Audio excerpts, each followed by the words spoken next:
It's 6 p.m. on a Tuesday here in Korea. Welcome to our newscast. I'm Daniel Che. Let's begin with the headline makers.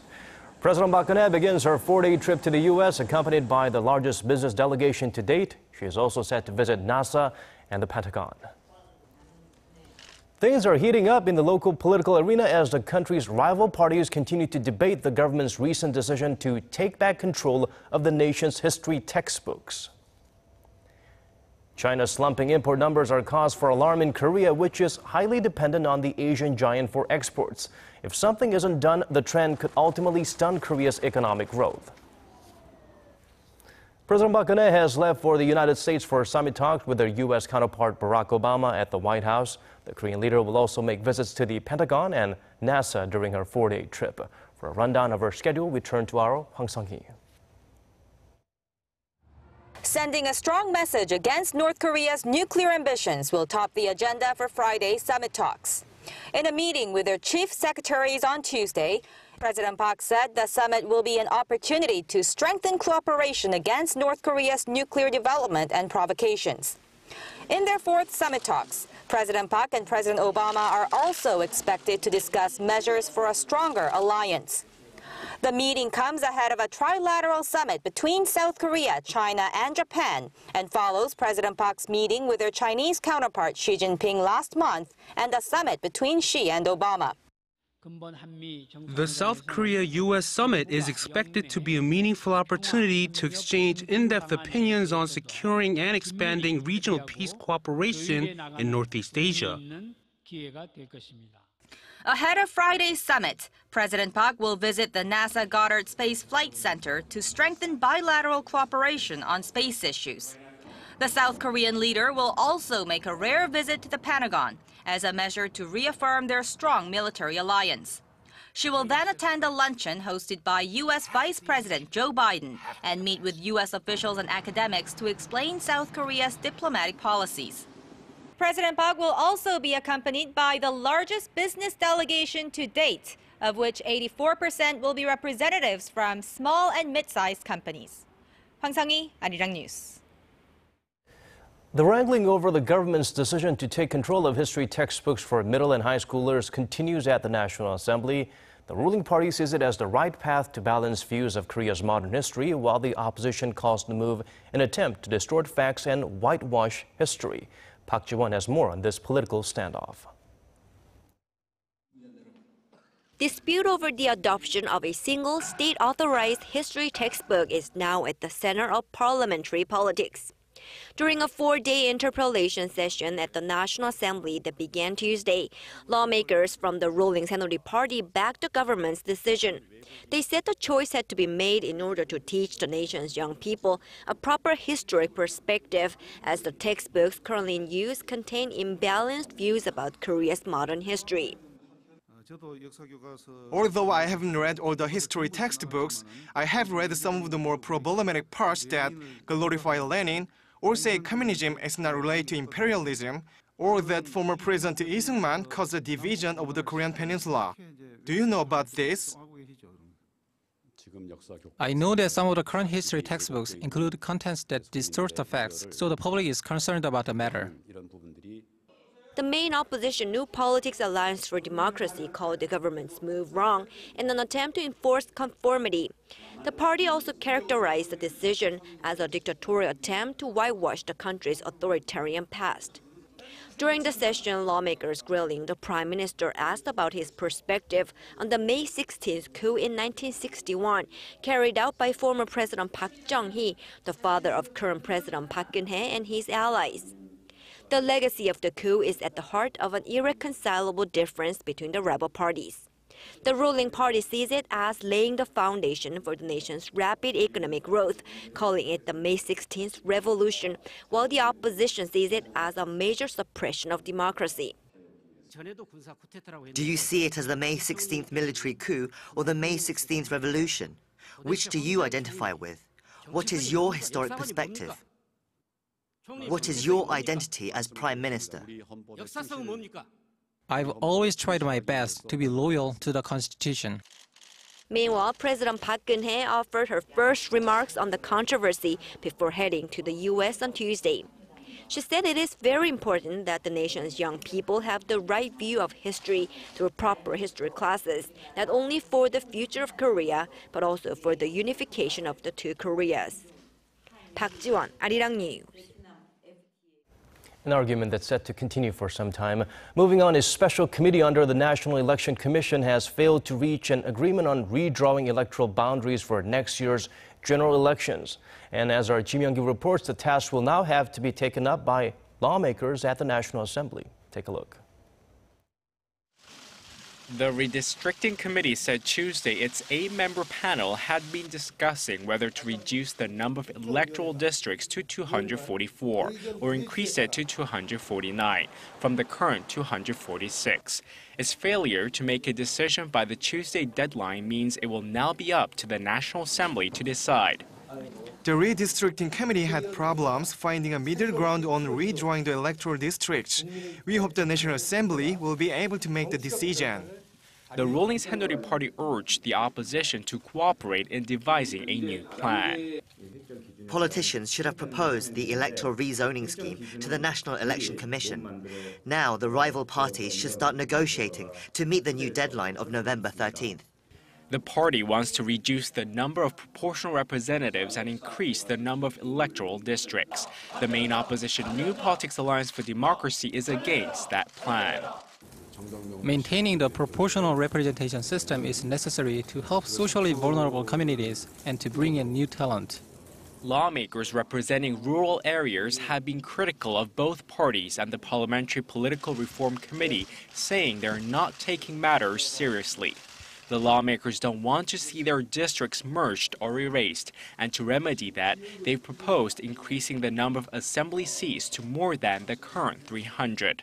The Election Watchdogs Committee was trying to reflect a ruling by the Constitutional Court last year that said the current electoral map fails to provide equal representation due to changes in Korea's population. Kim Young-gi, Arirang News. The last person thought to be infected with middle east respiratory syndrome tested positive for the virus once again late last night here in Korea after he made a full recovery from the MERS earlier this month. Although health officials say it's highly unlikely the virus will spread, more than 120 people have been quarantined so far. Connie Kim has the latest. The Korea Centers for Disease Control and Prevention said Monday the 35-year-old man has tested positive for MERS 2 times and is currently under quarantine at Seoul National University Hospital.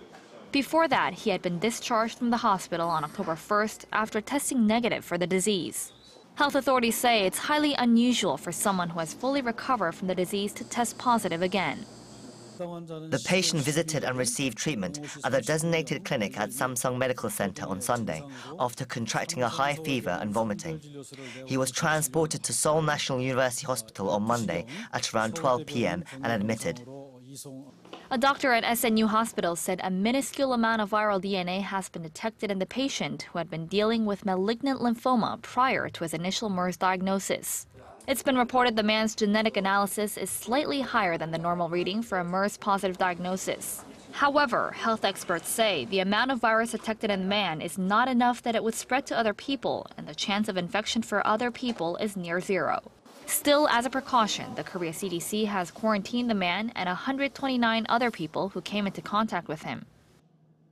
The virus is highly contagious when a person who has MERS symptoms accompanied by a high fever, coughs, and the virus infects another person. As that is not the case with this patient, it is highly unlikely that Korea will suffer another MERS outbreak like the one in May and June. Since the first MERS case was reported on May 20th, the disease has infected 186 people, killing 36. Prior to this week, the government had planned to declare an official end to the MERS outbreak on October 29th. But with the latest MERS test results, the Korea CDC says it'll discuss setting a new date for the end of the outbreak with health officials and the World Health Organization. Connie Kim, Arirang News.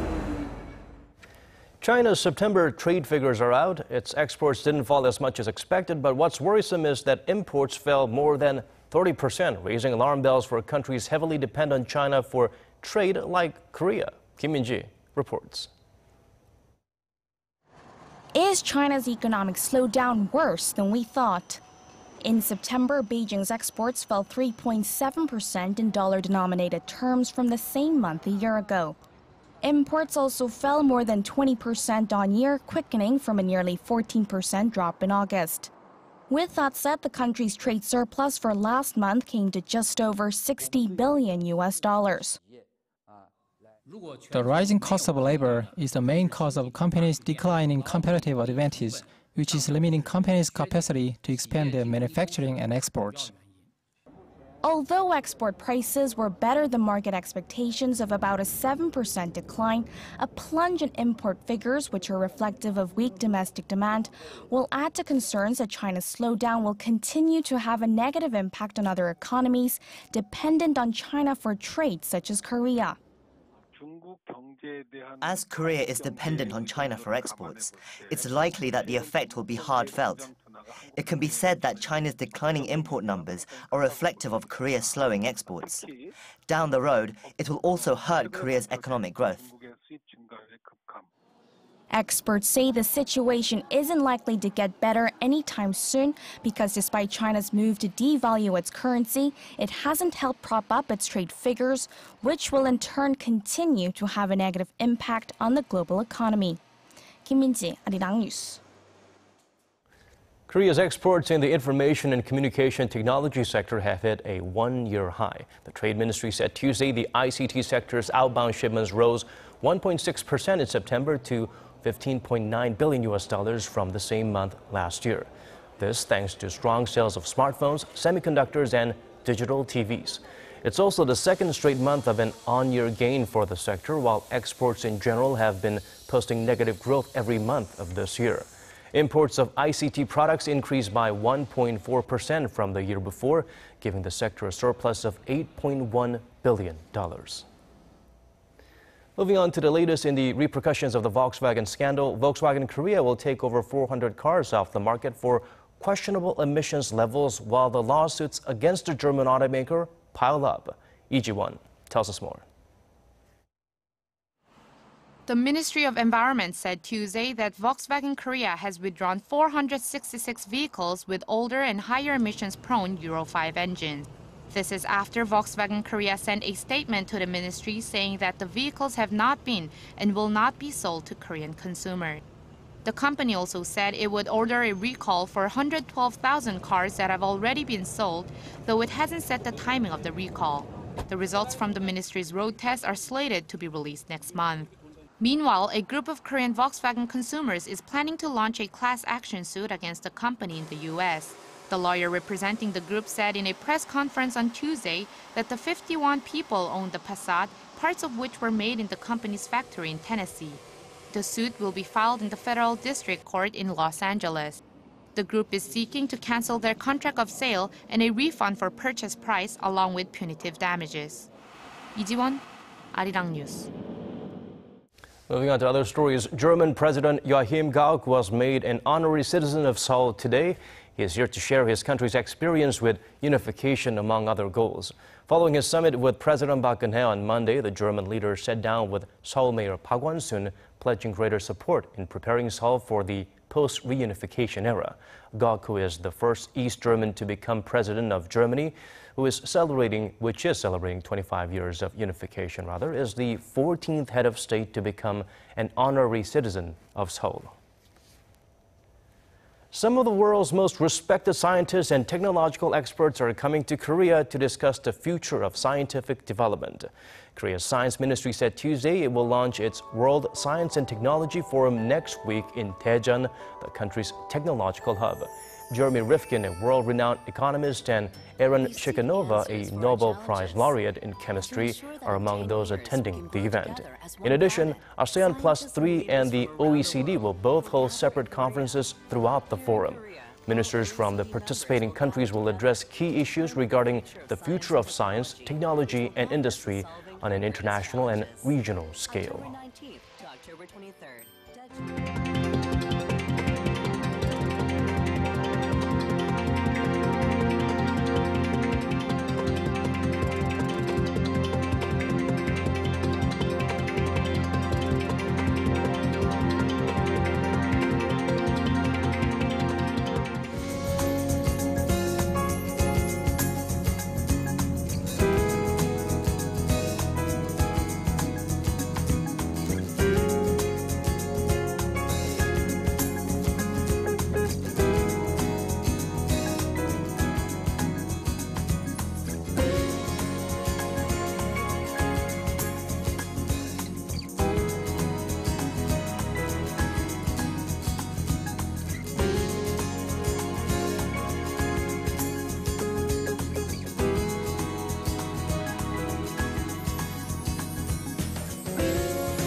And that's it from us for now. More coming your way at 10 p.m. Korea time. Thank you for watching.